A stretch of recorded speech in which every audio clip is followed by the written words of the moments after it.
Hello, everybody. Hi. Happy Thursday. Yep, it's Thursday. It's an ugly Thursday. Ours turned out pretty nice, actually. Oh, did it? Did it stop raining? It did. It was pouring this morning, but it was freezing this morning, actually. It was cold here today, too. Was it? Yeah. I saw you wearing long Yeah, sleeves it was over like there. 57. Yeah. It's Yeah, disgusting. it was like. It's disgusting. I want my 80 degrees back. Oh, well, I have it here, and the humidity. You can come get it. Huh. I'll take it without the humidity. Beggars can't be choosers there. That's true. That's true. All right, so we are Well, recording we are this episode in. in May. Oh, Yep, May. I was going to say, we're in yes. May. You jumped right Yeah, into we're in it, so. May. Great minds think alike. That's right. That's why we podcast. Yep. So the month of May, as you may have seen on our social media, is Missing and Murdered Indigenous Women and Persons Awareness Month. May 5th was like the main day, but we're going to be pushing some of cases we already recorded back a little so we can release 2 more Native American cases this month to kind of show our support for MMIW. Yes. And I am lucky number 1 for the month of May in my Native American case. And I hope I do it justice. I'll admit it was quite overwhelming. I am Yeah, it's absolutely a terrible. expansive case. Like it's a lot. Endless, really, is what it could be. Yeah. Like, it literally Yeah. could be endless. And I'm absolutely terrible with names, as all of you should know by now. But this has lots of names in it, so I did my best. And hopefully I don't confuse anybody else, because I had to make myself my own little guide.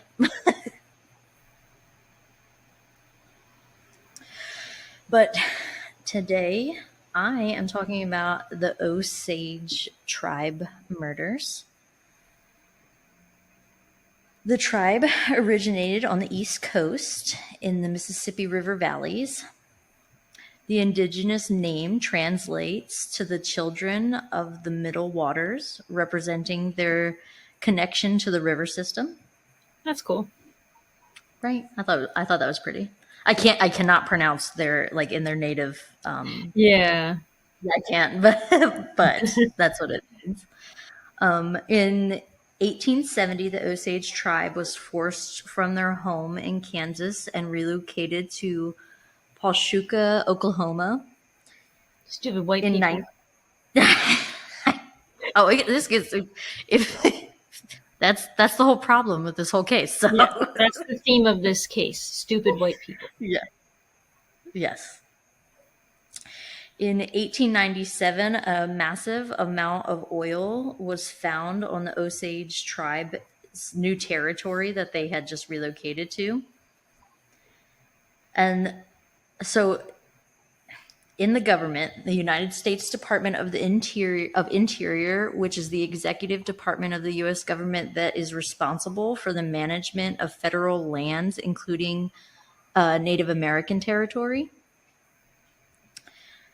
They also managed the lease for the oil companies to work on the Osage tribe's land and do oil production and stuff, because they had found oil on the land. And in that tribe, if you had more than half of the Osage bloodline, then you were entitled to any of the money that they had gotten from this massive landmine of oil. I'm talking, it's massive, okay? I can't even run home how big, multi-million-dollar industry this is. And each family would pass down their heritage that they would get from all this oil production. And when they would pass away, it would go down from generation to generation to generation. So this was, these the Osage people did wind up being pretty much set for life. Like this was a good little situation for them in the sense that they got the oil industry. Yeah, they were a very wealthy tribe at this time. Yeah, they were. I'll spit you some more facts later, but yes. And depending on the status in the tribe, determined what percentage you held in the shares of the oil production. So in 1920, the oil market was booming. And in 1923, the Osage tribe had brought in their top earnings at $30 million or Wow. $380 million today. That's crazy. I'm talking unfathomable amount of money here. Mm-hmm. Yep. This is when the yeah, could never. The Yep. Osage people became the richest people in the nation per capita at this point. Wow. And with their new wealth, they definitely enjoyed the finer things in life. Members sent their kids to private school. They did a lot of traveling to Europe, and of course, they enjoyed luxury cars. A lot of people had chauffeurs, fine jewelry, high-end clothing brands, all that kind of stuff. At this time, this was huge news in the nation because, I mean, this is unexpected, I guess, for back then in the 1920s. So the Yeah, Native newspapers were Americans were like reporting. pushed out. They weren't seen as like Yeah, wealthy, well-off people.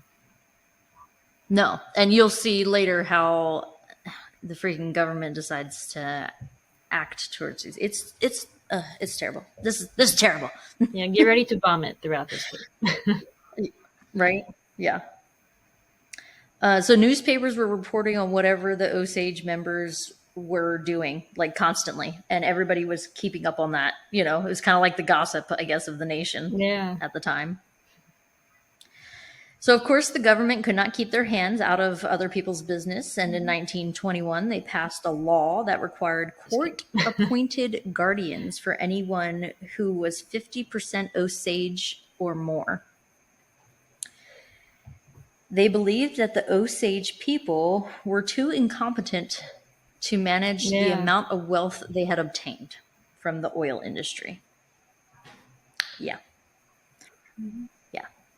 Their plan was to only manage the tribe and until they could show quote unquote competency, whatever that's supposed to mean. But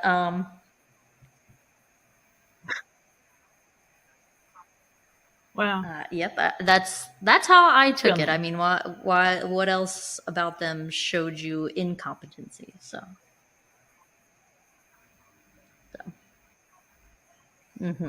yeah,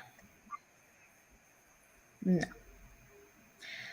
So also in this law, if you were a So minor, they no think they're matter stupid your because they're Native percentage of American? like your bloodline of Osage, you were appointed a court guardian. And all of these guardians were all lawyers or Right. white businessmen. They were all white. Yeah, that Eight that doesn't make any lawyers were sense. yeah. 8 lawyers were assigned to the 8,000 residents of the tribe to help manage them. And surprise, surprise, in 1924, 24 guardians were charged with corruption because they were found to have swindled millions of dollars out of the Osage members. But of course, none of them ever were officially charged, and they settled it legally outside of court. In 1929, $27 million was reported to still be held by the Guardian system, the exact system that the government insisted on setting up because they didn't trust the tribe to handle all that money that they had, And that's just a little smidge of how messy this is about to get. In May 27th, 1921, the decomposing body of 36-year-old Anna Brown was found in a remote area of the Osage Territory by hunters. Police put in zero effort to solve this case and wrote it off as an accidental death due to alcohol poisoning, but the autopsy revealed that the cause of death was a bullet to the back of the head. Wow. Alcohol poisoning? Yeah. Yeah, but they didn't see that bullet, bullet hole. Mm. There's not. Kelsey Morrison later admitted to killing Anna because a prominent local rancher named William Hale asked him to do it. During the trial, he also threw out the name the nephew and Brown's. Let me start that over. During the trial, he also threw out Hale's nephew and Brown's ex-boyfriend's name, Byron Burkhart. The story that was told was Morrison and Anna were at her sister's house, where the ex-boyfriend and Morrison took a very intoxicated Anna to 3 Mile Creek, where she was shot and killed. Morrison was also convicted of poisoning William Stepson in 1922 and Tilly Paulwell Morrison in 1923, and an associate came forward as a witness to Morrison confessing to both murders. In 1926, he received a life sentence, but in 1931, his conviction was overturned because he was promised immunity in exchange for the other names of those involved, and he was released on July 16th, 1931. Was there a motive for Anna's murder? Money. Money, okay. All of this whole entire thing is based on money. All this money. Of course. Morrison was killed in a shootout with police on May 25th, 1937. The body of Anna Brown's cousin, Charles Whitehorn Williamson, was found shot to death on the same day as Anna's body was found. 2 months later, Anna's mother, who had inherited Anna's head rights, died as well, but police said it was because of old age. In 1922, the Osage Tribe had asked oilman Bernie McBride for help with the murders occurring in their territory because the police were not looking into any of them. Yeah. So he traveled to Washington, D.C. to get help from the federal government.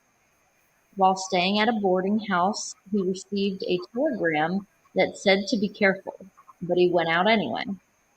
That night, he went to a club to play pool, and while exiting the club, an unknown suspect wrapped a burlap sack over McBride's head and stabbed him over 20 times. Uh-oh. His naked body was found in a Maryland culvert the next morning. February 6, 1923, another cousin of Brown's, named Henry Roan Horse, was found shot in the head in his car on the reservation. Roan had borrowed $1,200 from Hale, and I guess Hale thought he was entitled to whatever he wanted because he fraudulently put himself as Roan's beneficiary on his life insurance policy. So Hale... Did he not have family? What was that? Did he not have family? A lot of this, the guardians, because they were the lawyers and things like that, they were taking care of all this, the legality parts of all these things. And I'm sure, actually I can probably guarantee that things were probably not properly explained to anybody as to what they just went in and did it. They didn't care. Right. Very shady. All of it. So Hale received $25,000 or $461 in today's money from his murder. Wow. On March 10th in Fairfax, Oklahoma, Anna's sister Rita and her husband Bill Smith and their housekeeper named Nettie Brookshire were all at home when a bomb exploded, destroying the home, killing Nettie and Rita. Bill spent 4 days in the hospital with serious injuries, and right before his death, he appointed Rita's estate to the proper people. And then he passed away on the fourth day. The police found the bomb contained 5 gallons of nitroglycerin. Wow. On June 28th, Hale decided to target his neighbor, George Bighart, who was the son of the last chief of the Osage Tribe, James Bighart. Hale had recently been court appointed as Bighart's guardian. Hale and Bighart put George on a train to Oklahoma City to see a doctor when he was ill. When he arrived, the doctors believed that Bighart ingested poison whiskey. Bighart had his suspicions of who had done it, so he requested his lawyer, William Watkins Bohan, to meet him that night in the hospital. When he arrived, Bighart told him he also had documents that would prove his claims he made about Hale and Bighart poisoning him. So Bohan jumped on the train to head back to the Osage Territory, but by the morning, a train worker went to wake him because he hadn't used his bath ticket that comes along with his ticket. They found that he was missing. Later, his body was found with his skull crushed in, naked, and with no other belongings on him near the train tracks in between where he was traveling. How did they know he was coming back? Or like getting on a train? I don't know. Or spying or something. Yeah. So those documents were gone. Whatever evidence Bighart was giving, those were gone. And his face was so badly crushed, the coroner couldn't definitively say he was beaten to death or if he was hit by the train. So he ruled his death as suspicious.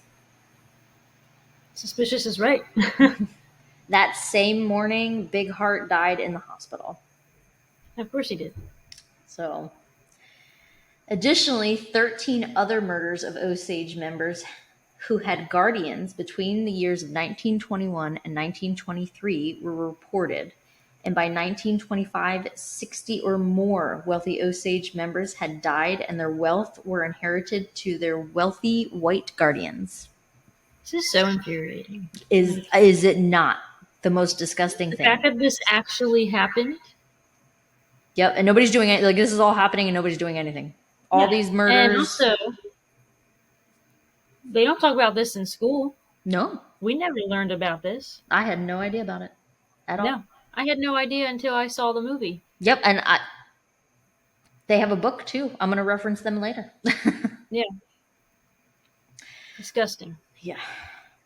The Bureau of Investigation sent investigators to the reservation where they found a low-level contract killing business in 1925. The Osage elders and one local officer named James Monroe Pyle were the main reason that the BOI got involved because, like I said, no other local law enforcement was doing anything. Pyle came ready with evidence of conspiracies and murders to help get the assistance from the BOI. And they agreed. Tom White, a federal agent, was sent. And because the police force was so corrupt, he decided to bring in other investigators, but undercover. John Berger was a former Texas Ranger. There was also Frank Smith and John Wren, who was a member of the Ute Nation and was a former spy for the Mexican revolutionaries. The Osage Tribal Council was very suspicious of Hale being involved in all of these murders. The commissioner from the government that is responsible for the Native American land sent 4 other undercover agents for 2 years to get better documentation and possible evidence against Hale. They found that Hale and his 2 nephews, Ernest and Byron Burkhart, were running a crime ring. Discovered how wealthy the Osage people were when they moved from Texas to work in the oil fields in Oklahoma. Hale became known as the King of Osage. Ernest married a woman named Molly Kyle, and she was the last surviving member of her family. And that family is Anna's family. All the other murders I've told you about. She became Hill's next target. Unfortunately, all of her family members were either shot or poisoned. So sad. Yeah. Molly and Ernest married in 1917 and had 3 kids together. Rita and Anna are both her sister, and her mother was also the one murdered, and her cousin Charles Roan was also the one murdered. So pretty much the entire family has been murdered at this time by Hale.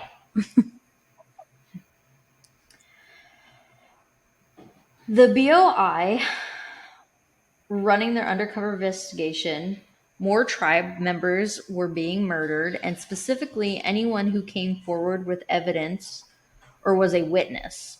So they were targeting anybody who was trying to like stand up. He was like, had this whole crime ring, you know? Yeah, it's scary. Molly went to her priest and told him about her suspicions that she was being poisoned at home. He told her to stop drinking anything at home, and he reported this to the BOI. She luckily recovered and survives this poisoning, and she does divorce Ernest after the trials are done. I would hope so.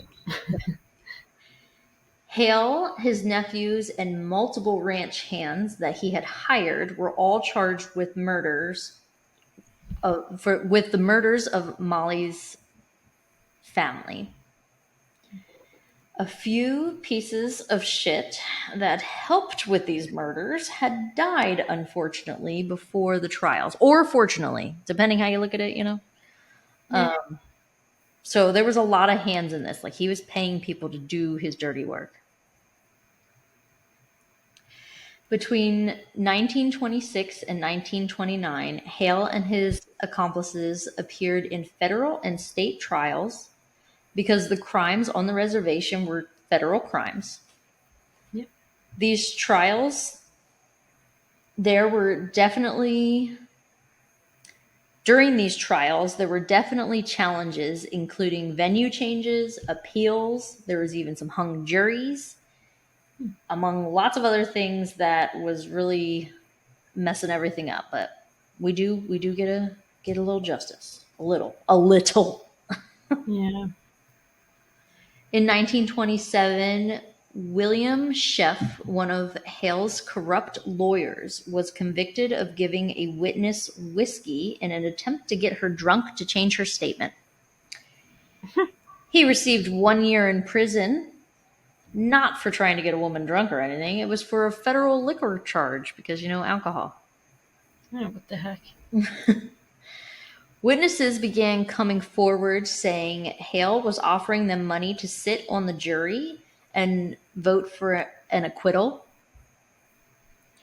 There were many corrupt people that made it onto the jury so things could be in Hale's favor.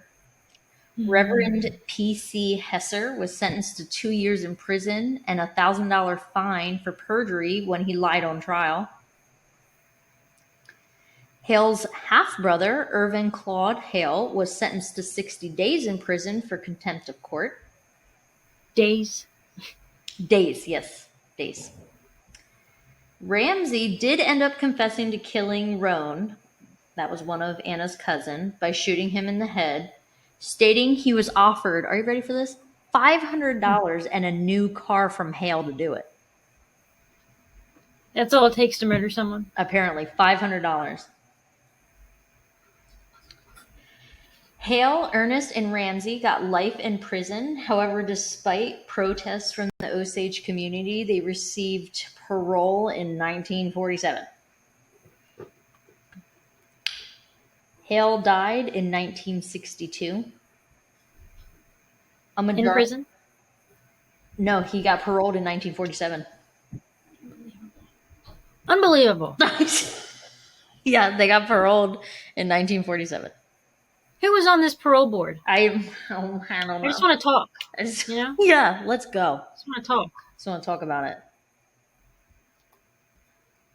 Many, many families experienced exactly what Hale did to the family of Anna Brown, where the guardians took over the financial responsibilities of their assigned Osage member, and then their entire families were murdered but never investigated, and no one cared that the guardians took over all of their money. In 2000, the Osage Tribe filed a federal lawsuit against the Department of Interior, but it took until 2011 for them to settle for $380 million to the Osage people. All those people have to split $380 million. Yep. Yep. They should each get $380 million. Right? Oh, because the equivalent of money that was stolen from these people surpasses that by far. Yeah. It has to. Especially back in, or up to 2011, that was the 1920s. Yeah, like to compare from the 1920s. Yeah, it Yeah. has to. There's no freaking way it wouldn't. The exact number of Osage members that were murdered is really unknown, but there are estimates in the hundreds. That's disgusting. There is a book written about the story called Killers of the Flower Moon by David Grimm, and there is also a movie with the same title about this case. Because I could not cover everybody, and of course these movies and these books don't cover everybody either. And this was back in the 1920s, so Yeah. I definitely focused on the main family and people that. But this happened to so many, in the same exact way, and like it wasn't just Hale. There was other guardians and other shady lawyers, white businessmen who were just doing whatever the fuck they wanted to, and the police were literally doing nothing about it, and they were swindling millions out of these people. Mm-hmm. Yeah. Hale was mostly the ringleader with lots of little cronies following him. Yeah. So it's not only disgusting that that happened, but it's disgusting to think that it took how many people dying trying to get the federal government to actually freaking do something. While Yeah. the And I'm local glad they police, actually did step in eventually. eventually, yeah, But people were dying along the way trying to get him there. literally, yeah.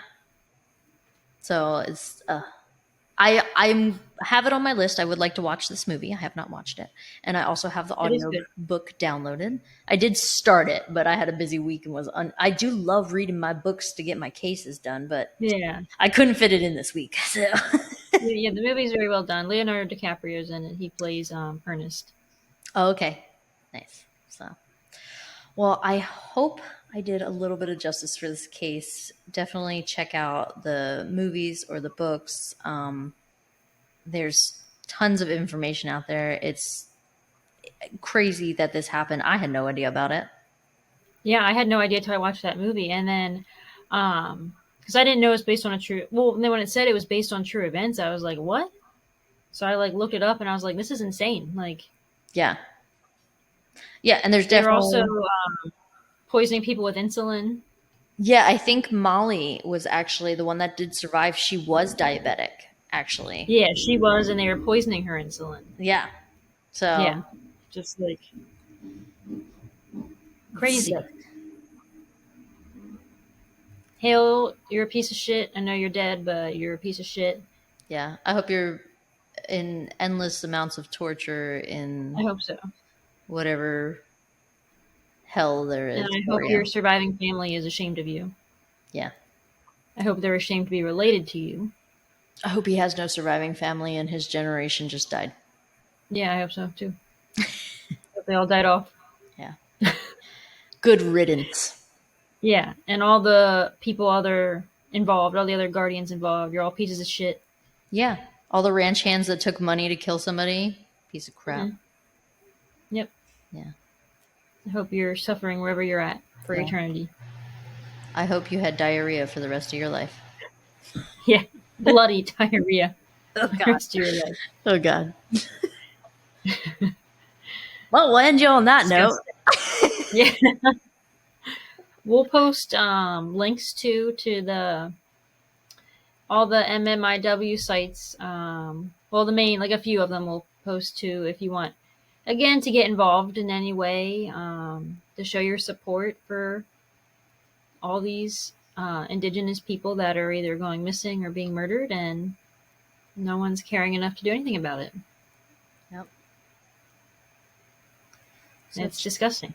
It is. And so check those. We're the United States of America, and this is happening to our people. Yeah.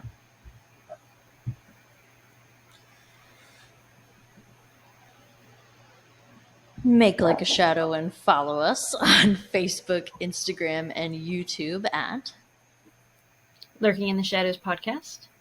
Check us out on TikTok at Lurking in the Shadows pod.